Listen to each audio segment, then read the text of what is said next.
مامۆستا عەلی باپیر سەرۆکی کۆمەڵی دادگەری کوردستان لە ڕێگەی فڕۆکەخانەی نێودەوڵەتی هەولێرەوە گەشتی بەریتانیای کرد و گەشتە وڵاتە. پاش گەیشتنی بە فڕۆکەخانەی نێودەوڵەتی لەندەن لە پایتەختی بەریتانیا، مامۆستا عەلی باپیر لەلایەن سامان ڕەباتی بەرپرسی مەڵبەندی هەندەران و دکتۆر ئیبراهیم محەممەد عەزیز ڕاوێژکاری سیاسی سەرۆک و ئەندامانی مەڵبەند و ژمارەیە کەسایەتی و ئەندامانەوە پێشوازی گەرمی لێکرا. بڕیارە لە سەردانەکەیدا سەرۆکی کۆمەڵی دادگەری چاوی بە بەرپرسانی وڵاتە و ڕەوەندی کوردی و ڕێخستنەکانی کۆمەڵ لە هەندەران بکەوێت و ژمارەیەک دیدار و چاوپێکەوتن و کۆبوونەوە ئەنجام بدات.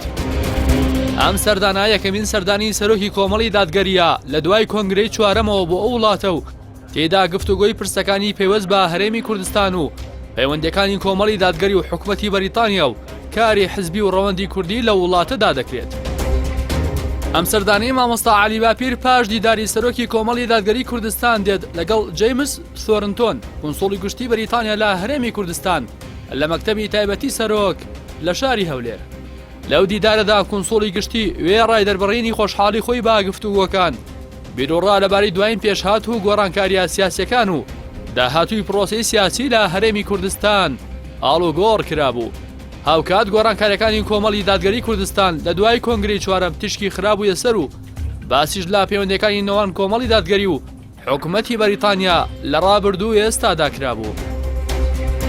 کۆنسۆڵی گشتی بەریتانیا ڕۆڵی مامۆستا عەلی باپیر و کۆمەڵی دادگەری کوردستانی لە گۆڕەپانی سیاسی لە عێراق و هەرێمی کوردستان بەرز نرخاند و تەئکید کرایەوە لەسەر وەرگرتنی ڕاوبۆچوونی حیزبا کوردستانیەکان بۆ داهاتوویەکی باشتر لە هەرێمی کوردستاندا.